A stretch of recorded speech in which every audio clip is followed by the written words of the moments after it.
আসসালামু আলাইকুম রহমতুল্লাহি ওবরকাতুহু। সম্মানিত দর্শক, আমাদের দেশে যে জুলাই মাস, এটির নাম হয়ে গেছে রক্তাক্ত জুলাই। আবার একইভাবে আগস্ট মাস, এটা ঘটনা, দুর্ঘটনা এবং শোকের মাস হিসেবে বাংলাদেশে বলতে গেলে এটা প্রতিষ্ঠিত হয়ে গেছে। ফলে এই বাংলায় গত দীর্ঘদিন ধরে, অন্তত 3 যুগ ধরে বা 4 যুগ ধরে, মানে 4-12 48 বছর ধরে জুলাই এবং আগস্টকে কেন্দ্র করে যে অঘটনগুলো ঘটেছে, যে রক্তক্ষয়ী সংঘর্ষ হয়েছে অলমোস্ট এভরি ইয়ার, প্রতি বছর। এবং এই সময়টিতে কখনো প্রকৃতি বিরূপ হয়ে যায়, কখনো রাজনীতি বিরূপ হয়ে যায়, কখনো দেশি বিদেশি চক্র বাংলাদেশের বিরুদ্ধে, যাকে বলা হয় সর্বোচ্চ শক্তি দিয়ে তারা মাঠে নেমে পড়ে। আমাদের দেশের মধ্যেও যারা অবিবেচক শ্রেণী রয়েছেন, যারা বিভিন্ন বিদেশের এজেন্ট হয়ে কাজ করেন, তারাও এই সময়টিতে নানা রকম অঘটন ঘটানোর জন্য ওত পেতে বসে থাকে। এটা সার্কেল, প্রকৃতির সার্কেল। সকালে সূর্য ওঠে পূর্ব দিকে, আর সেই সন্ধ্যা বেলায় পশ্চিম দিকে অস্ত যায়। এটা যেমন ধ্রুব সত্য, ঠিক তদ্রূপ বাংলাদেশের রাজনীতিতে, অর্থনীতিতে, জনজীবনে জুলাই এবং আগস্ট এই সময়টি নানা রকম উৎকণ্ঠার সময়, এই সময়টি নানা রকম অঘটনের সময়, এবং এই সময়কে কেন্দ্র করে যা কিছু শুনি এবং যা কিছু ঘটে, এগুলো প্রায় সবার হৃদয়ে এক ধরনের আতঙ্ক তৈরি করে ফেলে। আপনারা সবাই জানেন যে গত বছর, অর্থাৎ 2024 সালের এই জুলাই মাসটি কতটা রক্তাক্ত ছিল। যে সকল ভিডিও এখন ঘুরে বেড়াচ্ছে, সেই হেলিকপ্টার থেকে বিভিন্ন বাহিনীর গুলি বর্ষণ, আন্দোলনকারীদের উপর সরাসরি গুলি বর্ষণ, অসংখ্য লাশ গুম করা, অসংখ্য লাশ প্রকাশ্যে পুড়িয়ে ফেলা, এবং শিশু হত্যা থেকে শুরু করে নারী হত্যা, এবং সাধারণ আমজনতা যেভাবে রাষ্ট্রীয় দমন পীড়নের ফলে ক্ষতিগ্রস্ত হয়েছেন, এই ক্ষতি আমরা অতীতে কখনো দেখিনি। ফলে এই জুলাই মাস যখন এলো, তখন আমাদের সঙ্গে একই সঙ্গে দুটো বিষয় সামনে চলে এলো। গত বছরের বিয়োগাত্মক ঘটনা, এবং এই বছর যে কোনো কারণে হোক, পরিবর্তিত পরিস্থিতিতে আমরা যারা আছি তারা বা সরকার, আমাদের জনগণের চাহিদা মেটানো, তাদেরকে সন্তুষ্ট করা, এটা তারা পারেনি। আর দ্বিতীয়ত, যারা পরাজিত হয়েছে তাদেরকে প্রতিরোধ করা, তাদেরকে প্রতিহত করা, তাদের বিরুদ্ধে ভয় জাগায় নিয়ে কোনো কর্মকাণ্ড করা, এটাও তারা পারেনি, সম্পূর্ণরূপে ব্যর্থ হয়েছে। তারা মামলা করেছে, মোকদ্দমা করেছে, জুলুম করেছে, অত্যাচার করেছে, কিন্তু এগুলোতে আসলে কোনো কাজ হয় না। কেউ যদি পরাজিত হয়, নৈতিকভাবে তাকে পরাজিত করতে হয়। শেখ হাসিনা জমানাতে যে কর্মকাণ্ডগুলো হয়েছে, যদি জীবনের সব ক্ষেত্রে, সমাজের সব ক্ষেত্রে, রাষ্ট্রের সব ক্ষেত্রে যে নৈতিক মানগুলো রয়েছে, সেই মানগুলো শেখ হাসিনার জমানাতে যা ছিল তার চেয়ে আমরা অতিক্রম করতে পারতাম সফলতা দ্বারা, সার্থকতা দ্বারা, জনগণের প্রশংসা দ্বারা, জনগণের স্বীকৃতি দ্বারা, তাহলে এই প্রশ্নই আসতো না যে স্বৈরাচার, ফ্যাসিবাদ, আওয়ামী লীগ, শেখ হাসিনা আসবে, ওটা ভালো ছিল, এটা মন্দ ছিল। ইট মিনস আমরা তাদেরকে পরাজিত করতে পারিনি। আমরা তাদেরকে তাড়িয়েছি, তাদের সম্পদ হরণ করেছি, তাদেরকে জেলে পুরেছি, মামলা দিয়েছি, মোকদ্দমা দিয়েছি। এটা তো শেখ হাসিনাও করেছেন। তিনি কি বিএনপি এবং জামাতের সঙ্গে যে আচরণ করেছেন, বিএনপি এবং জামাতকে যে পরিমাণ ক্ষতিগ্রস্ত করেছেন, তার কিয়দাংশ তো আমরা এখন পর্যন্ত আওয়ামী লীগের বিরুদ্ধে করতে পারিনি। আওয়ামী লীগের যারা গ্র্যান্ড লিডার, যাদের টাকা আছে, কড়ি আছে, ক্ষমতা আছে, পদ আছে, পদবি আছে, তারা নিরাপদে, নিশ্চিন্তে, নির্ভাবনায়, পরিবার পরিজন নিয়ে তারা চলে গেছেন। এবং তারা এখন এত উচ্চ স্বরে কথা বলছেন, তাদের কথাবার্তা শুনলে ডক্টর মোহাম্মদ ইউনূসের কলিজা কেঁপে উঠবে। বিদেশে বসে, কেউ লন্ডনে বসে, কেউ দিল্লিতে বসে, কেউ আমেরিকাতে বসে, কেউ সিঙ্গাপুরে বসে, তারা হুমকি দিচ্ছেন, ধামকি দিচ্ছেন। আর তাদের যে সকল লোক বাংলাদেশে পালিয়ে রয়েছেন তারা তো বটেই, তার সঙ্গে সঙ্গে জেলখানাতে যারা অবরুদ্ধ রয়েছেন, বন্দী রয়েছেন, তাদের মধ্যে এক ধরনের হাসি লক্ষ্য করা যাচ্ছে, ভীষণ রকম উৎফুল্লতা তাদের মধ্যে লক্ষ্য করা যাচ্ছে। এবং সরকার বা জনগণ, আমরা যারা সাধারণ রয়েছি, আমরা নিজেরা ভয় পাচ্ছি। আওয়ামী লীগকে না ভয় পাচ্ছি, কিন্তু আওয়ামী লীগকে আমরা কেউ ভয় দেখাতে পারছি না। চেষ্টা করেছি, কিন্তু সামর্থ্য আমাদের হয়নি। এখন সেই অবস্থায় আওয়ামী লীগকে নিয়ে প্রায় প্রতিদিনই কথা হচ্ছে, অদ্ভুত এবং আজব সব কথাবার্তা। দিল্লিতে সর্বদলীয় বৈঠক হবে নরেন্দ্র মোদী সরকার, তো সেটার ফলাফল কি? আওয়ামী লীগের বিপক্ষের লোকজন বলে যে এইটা একটা ডাহা মিথ্যা কথা, ওখানে শেখ হাসিনাকে নিয়ে কোনো আলোচনা হয়নি। আর এক পক্ষ বলার চেষ্টা করছে আলোচনা হয়েছে, সিরিয়াসলি এটা ঐক্যমত হয়েছে, তারা শেখ হাসিনাকে গ্রেপ্তার করে তারা ডক্টর মোহাম্মদ ইউনূসের হাতে শেখ হাসিনাকে সমর্পণ করবেন এবং বাংলার জমিনে শেখ হাসিনার একটা দৃষ্টান্তমূলক শাস্তি হবে। এটা হলো সর্বোচ্চ আলোচনা আওয়ামী লীগের বিরুদ্ধে। ওদিকে আওয়ামী লীগের যারা পক্ষের যারা লোকজন তাদের বক্তব্য হলো যে হ্যাঁ, সেখানে সর্বদলীয় বৈঠক যেটা হয়েছিল সেটা পার্লামেন্টের একটা শিডিউল বৈঠক এবং সেখানে শেখ হাসিনাকে নিয়ে কোনো আলোচনা হয়নি। কিন্তু সেই বৈঠকের পরের দিন নরেন্দ্র মোদীর সঙ্গে 3 বাহিনী প্রধান দেখা করেছেন, তাদের security adviser mister Ajit Doval দেখা করেছেন এবং সেখানে শেখ হাসিনার ব্যাপারে যে সিদ্ধান্ত হয়েছে, যেগুলো আমি এই যাকে বলে ভিডিও বার্তায় বলতে পারছি না, পিলে কাঁপানো কথাবার্তা, যারা দেশের বাইরে থাকেন বা যারা বিভিন্ন গোপন আইডি থেকে ভিডিও করেন তাদের জন্য এই কথাগুলো বলা সম্ভব, কিন্তু আমার পক্ষে এই কথাগুলো বলা সম্ভব না। কিন্তু যেটা আকার ইঙ্গিতে ফুটিয়ে তুলতে চাই বা যেটি বলতে চাই সেটি হলো, সবাই ভয় দেখাচ্ছে যে আপা আবার আসবেন, আবার হুট করে ঢুকে পড়বেন, আওয়ামী লীগ আবার ক্ষমতায় ফিরে পাবেন এবং সেক্ষেত্রে আওয়ামী লীগ যদি ক্ষমতা ফিরে পায় তাহলে কি কি অনার সৃষ্টি ঘটতে পারে সেই ব্যাপারে অনেকে ভয় দেখাচ্ছেন। অনেকে বলার চেষ্টা করছেন এইবার আর আওয়ামী লীগ আসলে রক্ষা নাই, সব তালিকা তারা করে রেখেছে, তাদের কার কার বিরুদ্ধে মামলা দেওয়া হয়েছে, কার গায়ে কটা ডিম মারা হয়েছে, কিভাবে তাদের ব্যবসা প্রতিষ্ঠানগুলো লুটপাট চালানো হয়েছে, কিভাবে ব্যবসা প্রতিষ্ঠান বন্ধ করে দেওয়া হয়েছে, এইগুলো কড়ায় গন্ডায় আদায় করা হবে। শুধু টিট ফর ট্যাট নয়, কেউ যদি একটা দাঁত ভেঙে থাকে তার 32টা দাঁত ফেলে দেওয়া হবে, কেউ যদি একটা চর দিয়ে থাকে তাকে রীতিমতো মাটিতে পুঁতে সে আদিম যুগের মতো পাথর মারা হবে, যেন আগামী দিনে কেউ এই কাজ করতে সাহস না পায়।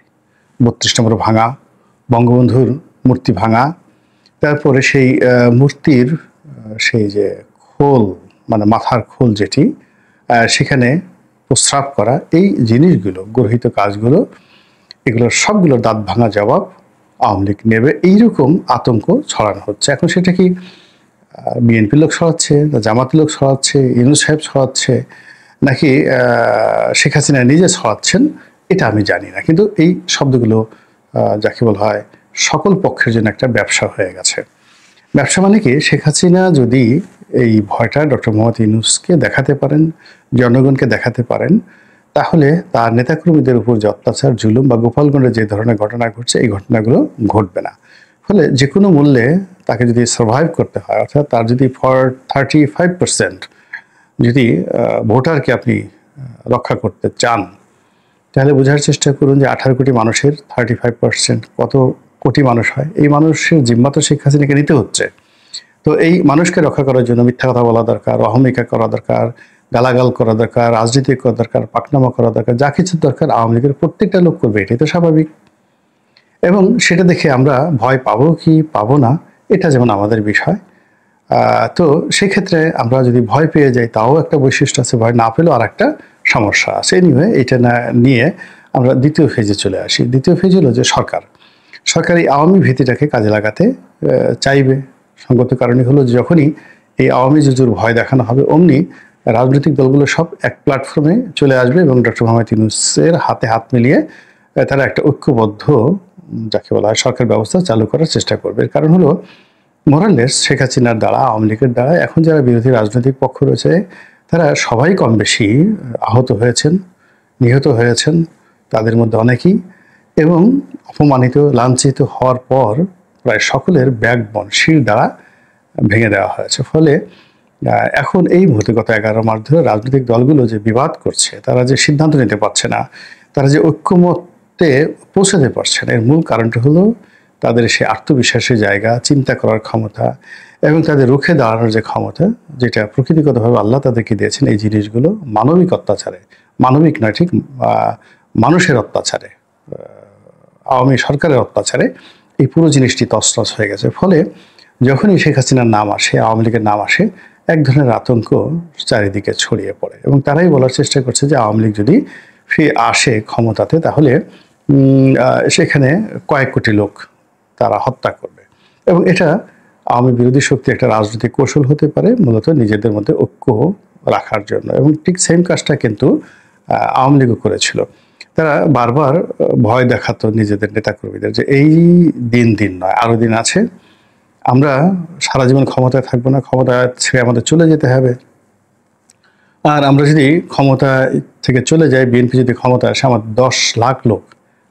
10 লাখ লোককে মেরে ফেলবে। কাজেই এই মৃত্যু ঝুঁকি থেকে বাঁচতে হলে ছাত্রলীগ করো, যুবলীগ করো, আওয়ামী লীগ করো এবং সর্বশক্তি দিয়ে সরকারকে সহযোগিতা করো এবং শেখ হাসিনার হাতকে শক্তিশালী করো। এটা ছিল মোটিভ। তো ঠিক সেই মোটিভটা যদি ডক্টর মোহাম্মদ ইউনূসের সরকার করে থাকে, তাহলে এখানে তো আমি অন্যায় কিছু দেখছি না। থার্ডলি হলো যে এখানে রাজনৈতিক যে দলগুলো রয়েছে, বিশেষ করে বিএনপি এবং জামাত এই দুটো রাজনৈতিক দলের মধ্যে ভীষণ বিশৃঙ্খলা তৈরি হয়েছে। একে অপরের বিরুদ্ধে তারা বিষোদ্গার করছে এবং যা মুখে আসে তাই তারা বলছে। কিন্তু এটা কি শেষ, বা এটি কি শেষ পরিণতি? এর কারণ হলো যে এখন আওয়ামী লীগ নেই, কিন্তু যদি আওয়ামী লীগ এসে যায়, তাহলে সেক্ষেত্রে যাতে জামাত এবং বিএনপির মধ্যে একটা ঐক্য হয়, আবার তারা ঘুরে দাঁড়াতে পারে, এই জন্য দুই দলেরই যারা শীর্ষ নেতা রয়েছেন, তারা এই আওয়ামী লীগের যে জুজুর ভয়, এই জুজুর ভয় প্রতিপক্ষকে দেখাচ্ছেন, নিজেদের নেতাকর্মীদের দেখাচ্ছেন যে তোমরা হানাহানি করো না, মারামারি করো না, কাটাকাটি করো না। তো এই অবস্থাতেই কিন্তু রাজনীতি এগিয়ে চলছে, কূটনীতি এগিয়ে চলছে, সময় পেরিয়ে যাচ্ছে, আর আমাদের যে দৈনন্দিন জীবন প্রতিদিন সমস্যা সংকুল হয়ে পড়েছে। এরই মধ্যে নরেন্দ্র মোদীকে নিয়ে, ডোনাল্ড ট্রাম্পকে নিয়ে, পাকিস্তানের আসিফ মুনির বা শাহবাজ খানকে নিয়ে, এরদোয়ানকে নিয়ে, চীনের প্রেসিডেন্টকে নিয়ে, রাশিয়ার ভ্লাদিমির পুতিনকে নিয়ে আমাদের দেশে যে সকল আলাপ আলোচনা হচ্ছে, যে তাতে মনে হচ্ছে যে ওই সকল দেশের লোকজনের কোনো কাজ নেই, কর্ম নেই। তারা সারাক্ষণ শুধু বাংলাদেশ নিয়ে ভাবে, কবে শেখ হাসিনা ক্ষমতায় বসবে, অথবা শেখ হাসিনা যেন কোনো অবস্থায় বাংলাদেশের দিকে তাকাতে না পারে। পক্ষ এবং বিপক্ষের লোক তারা বোধহয় তাদের দৈনন্দিন যত কাজকর্ম আছে সব কিছু বাদ দিয়ে কেবল এই কাজই করে। এটি ইদানিংকালে আমাদের এই সমাজে ব্যাপকভাবে আলোচিত হচ্ছে। আর সবচেয়ে বড় ব্যাপার হলো মানুষের যে অভিব্যক্তি, মানুষের যে শক্তি বা সাহস, এটি মানুষ পায় মূলত তার অর্থনৈতিক সঙ্গতি থেকে। পকেটে টাকা থাকলে, ব্যবসা বাণিজ্য ভালো থাকলে, সচ্ছলতা থাকলে মানুষ অনেক কথা বলতে পারে, অনেক অসুস্থতাকে তারা জয় করতে পারে। কিন্তু যদি টাকা না থাকে পকেটে, আপনার খুব শরীর আছে, পেশিবহুল দেহ আছে, আপনি কাজ করতে পারবেন না। তো এখন সরকার বলেন আর বিরোধী দল বলেন কিংবা যে রাজনৈতিক শক্তি বলেন, সকলের মধ্যে অর্থনৈতিক সংকট প্রবল থেকে প্রবলতর হয়ে যাচ্ছে এবং সেই অর্থনৈতিক দৈন্যতার কারণে, সংগতির কারণে মানুষের মধ্যে ভয় আসে। এটা দুনিয়ার সবারই, এবং সেই ভয় থেকেই অনেকে ভাবছে যে আওয়ামী লীগ চলে আসতে পারে, শেখ হাসিনা চলে আসতে পারে, এবং যাকে বলা হয় তারা যদি চলে আসে তাহলে বাংলাদেশে রক্তগঙ্গা বয়ে যাবে। তো আপনি যদি জিজ্ঞাসা করেন যে আমার মতামত কি, আমার মতামত হলো শেখ হাসিনা আসলে আমার কিছু আসে যায় না, না আসলেও আমার কিছু আসে যায় না। উনি যখন ছিলেন তখন আমি এইভাবে কথা বলেছি, উনি যখন নাই তখন আমি একইভাবে কথা বলছি। ডক্টর ইউনূস থাকলেও আমার কিছু আসে যায় না, না থাকলেও কিছু আসে যায় না। আমি মনে করি আমি নিজেরটা খাই, নিজেরটা করি, পরিশ্রম করি, এবং যত প্রতিকূল পরিবেশই হোক না কেন আমাকে তো পরিশ্রম করতে হবে। এবং সেই প্রতিকূল পরিবেশের মধ্যে কম করে হলেও 3 বেলা রুটি রুজির ব্যবস্থা আমাকে করতে হবে। এই জন্য আমার মন, মানসিকতা, চিন্তা চেতনা আমি এই সবসময় কর্মের মধ্যে ব্যস্ত রাখি। আর কর্মের মধ্যে যদি কেউ ব্যস্ত থাকতে পারে, তাহলে আশেপাশের যে সকল অহেতুক চিন্তাভাবনা, এইগুলো নিয়ে কখনো তাকে দুঃখিত হতে হয় না। আমি দেশের প্রধানতম রাজনৈতিক দল যারা আছেন, ধরেন জামাতের আমির আছেন, বা জনাব তারেক রহমান সাহেব আছেন, বা শেখ হাসিনা আছেন, আমি সবসময় চিন্তা করি যে এই মানুষগুলো তারা কি হারিয়েছেন, কি বেদনার মধ্যে আছেন, কি অবস্থার মধ্যে আছেন। তো আমি আমার এই ছোট্ট একজন মানুষ, স্বাধীন দেশে আমি বা আমার মতন অনেকে, বা ধরুন আমাদের খেটে খাওয়া একজন মানুষ এই স্বাধীন দেশে, তার একটা ছোট পরিচয় আছে, জমি আছে, জমি না থাকুক একটা থাকার জায়গা আছে, ঘরে একটা বউ আছে, এবং এই বাংলার মাটিতে তারা নিঃশ্বাস প্রশ্বাস নিতে পারছে। এটা অনেক বড় পাওনা, বিদেশে পালিয়ে থাকার চেয়ে বিদেশে গিয়ে আরামায়েশে কাটানো হচ্ছে। তো সেই দিক থেকে আমি নিজেকে সৌভাগ্যবান মনে করি যে আমার এই দেশে কে আসলো, কে না গেল, কে কী করলো না করলো, ওগুলো নিয়ে চিন্তা ভাবনার দরকার নেই। আল্লাহ যে আমাকে কাজ করার তৌফিক দিচ্ছেন, দুটো ডাল ভাত খাওয়ার সুযোগ দিচ্ছেন এবং প্রতিটা মুহূর্ত ব্যস্ত সময় পার করার যে সুযোগ আল্লাহ দিয়েছেন, এজন্য আল্লাহর দরবারে লক্ষ কোটি সুযোগ এবং শুকরিয়া। আসসালামু আলাইকুম রহমতুল্লাহি ওয়া বারাকাতুহু।